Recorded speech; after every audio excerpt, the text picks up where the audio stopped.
Now I want to talk about something. I want to say something. I know it has been a while since you guys last hear me, but now I want to say something like automatically. And I have been off my sugar honey iced tea for a while about Partyfinder. And I was con- I was hoping that I would continue to not be on the sugar honey iced tea about Partyfinder. But now that I'm back on my sugar honey iced tea, it's because something got me back on it. Well, here's how the story goes. So the story starts off with me going into M5 as that sage. Mind you, I don't care as long as we clear, right? And I don't pay attention to people HP that much, but at the same time I should because I'm starting to run into players who literally will come in with 740 gear with literally no materia, which that's nice and all, right? Until you see this.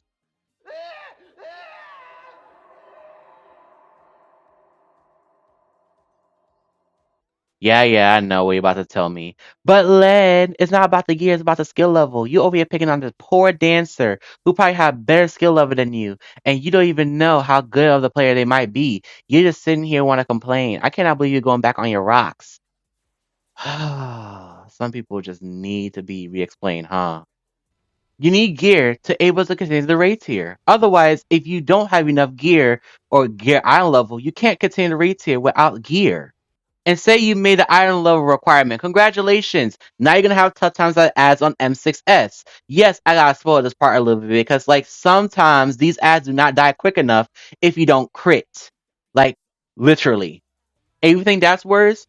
You need to learn how to mitigate at M7S. Otherwise, this strat right here is called lock seeds. I have to take this tether here and do my job. Otherwise, I'm gonna be sitting here as a shield healer taking a lot of damage from that tank buster. That is literally with 30% mitigation on me with shields, and that's how much damage it did. Half my HP, brother.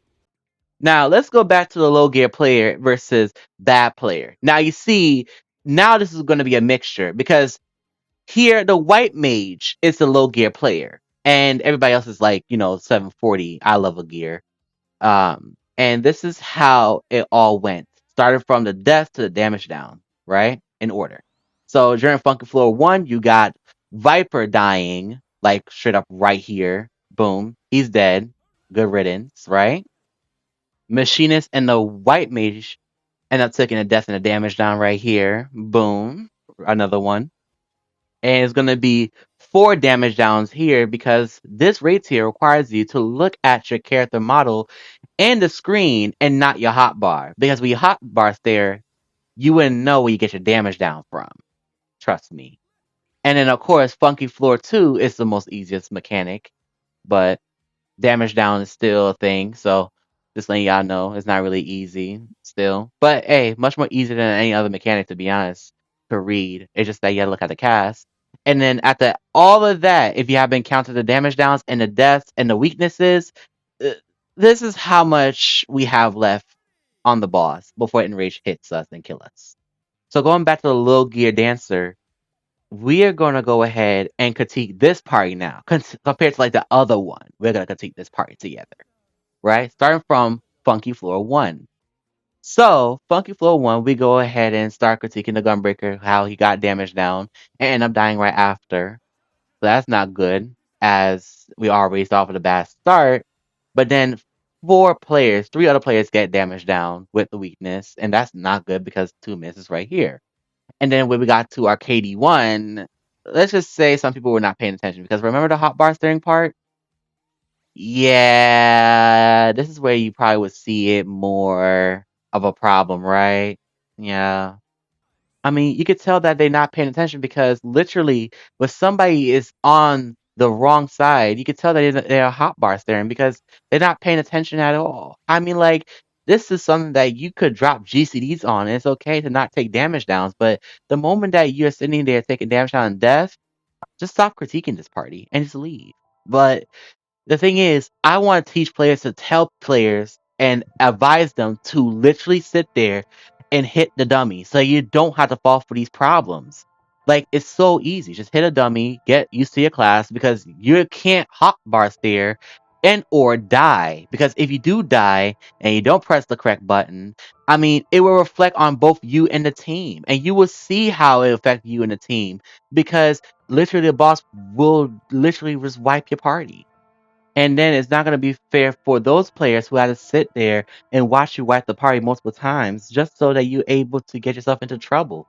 I mean, you could easily get yourself into trouble in Partyfinder if somebody said, for example, are rushing to clear this tier for this week because they got something going on in real life. I mean, you shouldn't be sitting here wasting people's time. But of course, people are going to be like, well, why are you getting mad at the fact that you're wasting people's time? Da, da, da, da. I mean, like, let's be honest, we are wasting time because somebody does not know how to do the mechanic.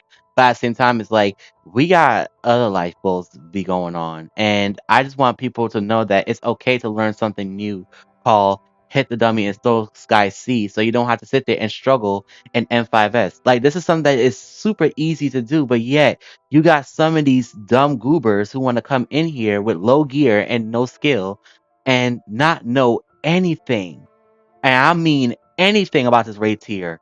And it's like skip progging is not even going to even help you because like yeah you see the mechanic once but like what if you get the other like pattern, what if you get something that you've never seen before and then when you mess it up it's like man that's a waste of life. Not only that, that's a waste of healer mana that they're going to need to heal the party up with.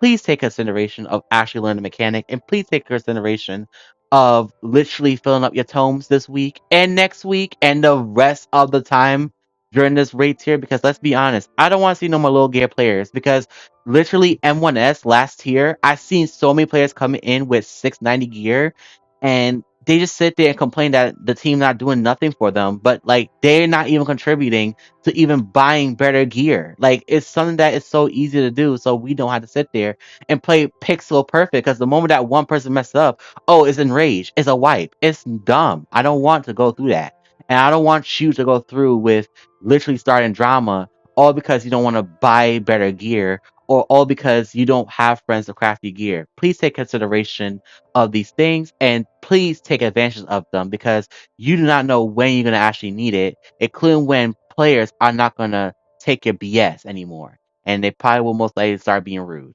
So, anyways, please stay protected in Party Finder, and I will see you guys later.